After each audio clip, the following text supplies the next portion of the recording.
Tenga listo el tinto que ya vienen los huevos revueltos y con los ingredientes de una próxima decisión de la Corte Constitucional que le va a poner más picante a la relación del presidente con la rama judicial.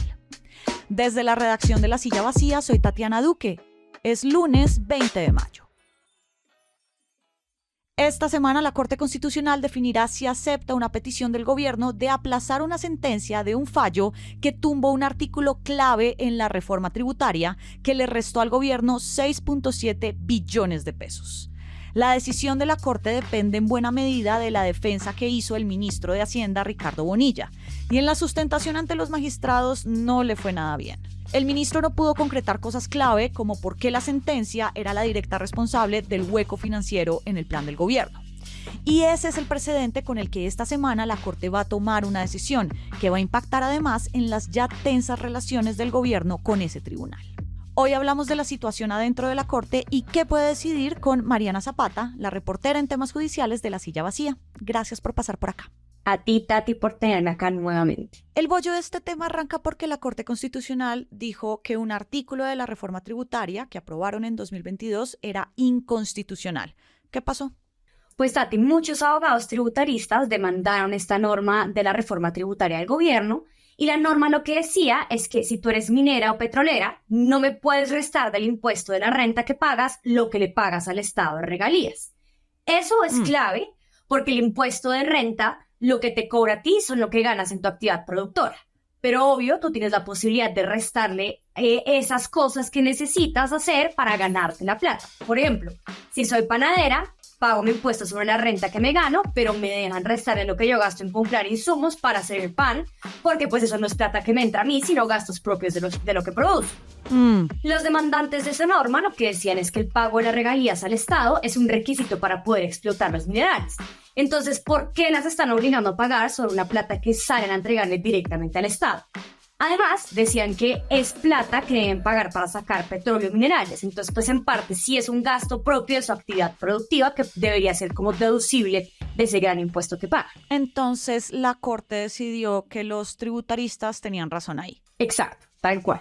Los magistrados deciden que no se le puede cobrar a las petroleras y a las mineras por algo que no es exactamente de ellos, que son regalías que se le pagan al Estado.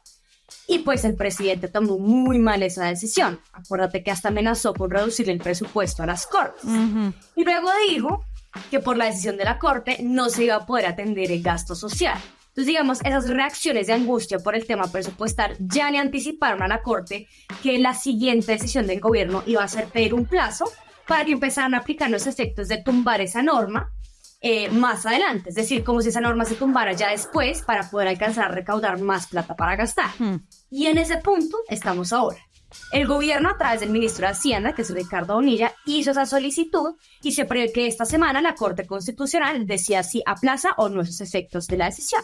¿Y cómo le fue al ministro Bonilla pidiendo el aplazamiento? Le fue bastante mal. Es más, el ministerio ya nos confirmó a La Silla que están presupuestados es para que la Corte les dé un rotundo no a esa solicitud. Uy, ¿pero tan mal le fue al ministro?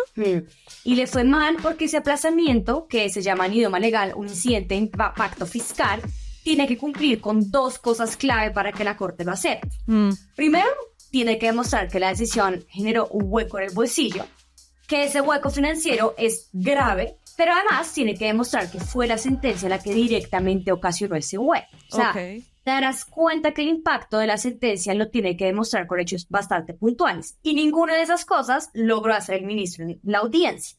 Por ejemplo, lo más grave que pasó fue que el ministro Bonilla no pudo demostrar a los magistrados cuánta de la plata que va a tener que salir a deberle a mineras y petroleras es culpa de una decisión del gobierno que tuvo en el 2023 de retener anticipadamente más plata y cuánta plata es culpa de no dejar que las regalías hagan parte del impuesto. Es decir, que hubo un recaudo por encima de 6.5 billones.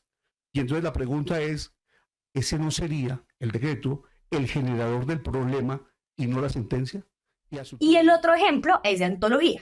Es que a las 3 horas de audiencia, los magistrados ya le dicen al ministro cómo explique puntualmente la gravedad de esos 6.7 billones de pesos que le desfalcan al gobierno en su presupuesto, y el ministro contesta: yo no sé si la palabra sea grave. Lo que nosotros estamos señalando es que dada la inexequibilidad de la norma, lo que se esperaba como unos ingresos permanentes ya no los vamos a tener. Entonces, la conclusión de la audiencia, pues que demostró mucha frustración en los magistrados, fue acabarla y pedirle al ministro que mandara una explicación por escrito de ya decir puntualmente por qué es grave la afectación y por qué es culpa de la sentencia. Ya basado en ese escrito, la Corte va a tomar la decisión esta semana. Y con este precedente, ¿qué podrías aventurar, Mariana, sobre la decisión de la Corte de aceptar o no el aplazamiento si le fue tan mal al ministro Bonilla en el examen oral? Tati, yo la veo muy complicada para el Ministerio de Hacienda porque los que fueron más duros en esa audiencia fueron precisamente los dos magistrados que serán los ponentes de la decisión, que son Cristina Pardo y Jorge Enrique Ibáñez. Ellos dos son los que le tiran línea a los otros compañeros y esa línea pesa bastante dentro de los magistrados. Además, el gobierno no es que tenga muchos aliados en la Corte, el único que podría hacerlo es Vladimir Fernández, pero pues él está impedido porque esa norma de la tributaria pasó por su despacho cuando él fue secretario jurídico del presidente. Claro, pero ahora si se cae ese aplazamiento, ¿cómo lees que van a quedar las relaciones entre el gobierno y la Corte que ya venían bastante friccionadas? Te diría que depende enteramente de lo que diga el presidente, porque el ministro Bonilla fue muy mesurado en su audiencia. Es más, él arrancó esa exposición diciendo que él de ninguna manera pretende cuestionar la decisión que tomó la Corte, pero pues con el gobierno sí hay una relación que ya está complicada, porque fue esa sentencia de tumbar esta norma la que genera una confrontación dura por el presidente, y también venimos de una decisión reciente que fue fuerte y fue declarar inconstitucional la ley que creó el Ministerio de Igualdad que maneja la vicepresidenta. Y aunque la Corte lo dejó a Petro quieto ese ministerio hasta 2026, Petro salió a decir que los magistrados estaban entonces en contra de la CIAT por haber tomado esa decisión. Entonces sí fue una respuesta bastante fuerte, pese a que la Corte sí le dio ese regalo como dejarle quieto al ministerio. Esperemos entonces qué va a decidir la Corte sobre otro de sus ministerios. Mariana, gracias por pasar por acá. Estaremos muy pendientes de la decisión, Tati.